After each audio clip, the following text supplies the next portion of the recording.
Born on 7th January 1945, Kenya's political history cannot be complete without mentioning Raila Amolo Odinga.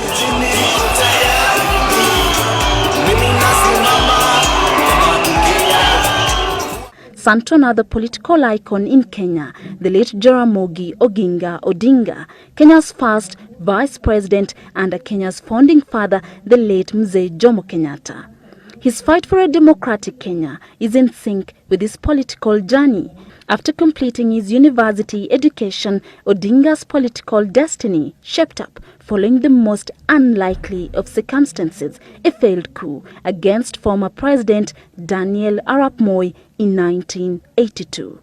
He was placed under house arrest for 7 months and later charged with treason and detained without trial for 6 years. He was released in February 1988, but when he was just about to enjoy his freedom, he was rearrested almost immediately after his release in September 1988 for spearheading pro-democracy activism.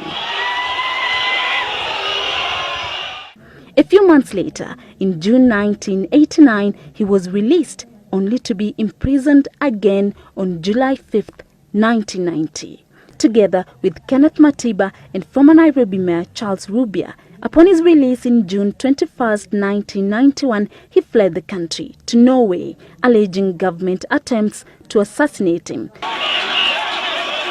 A time that saw the birth of the Forum for Restoration of Democracy, FORD, a party which fought for multi-party democracy in Kenya. A year later, he returned to Kenya to join FORD, then led by his father, the late Jaramogi Oginga Odinga.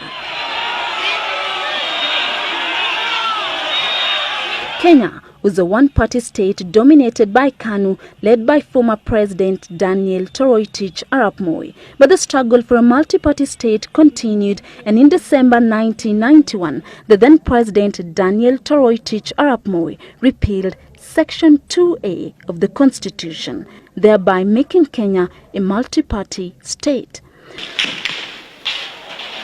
Months before the 1992 general election, FORD split into two: FORD Kenya, led by Raila's father Jaramogi Oginga Odinga, and FORD Asili, led by Kenneth Matiba. Raila Odinga became FORD Kenya's Deputy Director of Elections and won the Lang'ata constituency parliamentary seat. When his father died in January 1994, the late Michael Kijana Wamalwa succeeded him as FORD Kenya's chairman. Raila challenged him for the party's leadership. He resigned from FORD Kenya to join the National Development Party, NDP. In the 1997 general election, Raila finished third after the then President Daniel Toroitich Arap Moi and Democratic Party candidate Mwai Kibaki. He retained his position as the Lang'ata MP. After the election, a political marriage took place between Raila Odinga's NDP and Moi's KANU. He served in Moi's cabinet as Energy Minister from June 2001 to 2002. Na huyu ni Mzee Uhuru. In 2002, at the end of Moi's 24-year rule, Moi endorsed Uhuru Kenyatta instead to be his successor. Raila, with a number of KANU members, including his running mate Kalonzo Musyoka and the late Professor George Saitoti, opposed the step, leading to the birth of the National Rainbow Coalition, NAC, which teamed up to support Kenya's outgoing president, Emilio Mwai Kibaki. But it was to be followed by a split within the cabinet over what was termed as betrayal by Kibaki. Raila opposed the proposed constitution right after the election of Kibaki as president, culminating to the referendum in 21st November 2005. The government lost by 57% to 43% margin. Kibaki sacked the entire cabinet. Odinga's LDP was thrown out. Another movement was born, the Orange Democratic Movement, ODM. Its party symbol, an orange, which stood for the no vote in the constitutional referendum. He took up the fight for a new constitution ahead of another referendum in 2010, campaigning to its victory.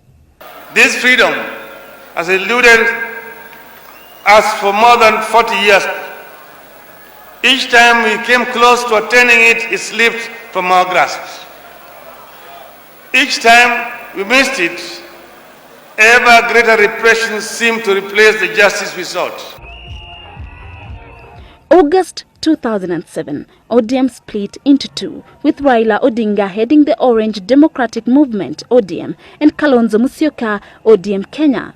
Odinga's party held a delegates conference where he secured majority of votes and became the flag bearer of ODM. The general election was held in December 27, 2007. Why Kibaki? Kibaki was declared the winner on December 30, 2007 in a disputed election leading to the infamous 2007-2008 post-election violence. Thereafter, a power-sharing deal was reached, with Kibaki becoming the president and Odinga the prime minister. Immediately after, Odinga's relationship with his closest ally, William Ruto, was effectively become the deputy president-elect, took a nose-dip. On his third go at the presidency in an election that saw the highest voter turnout, which is over 80%, he lost to Uhuru Muigai Kenyatta. For Raila Odinga, the family man, a father of four and a farmer,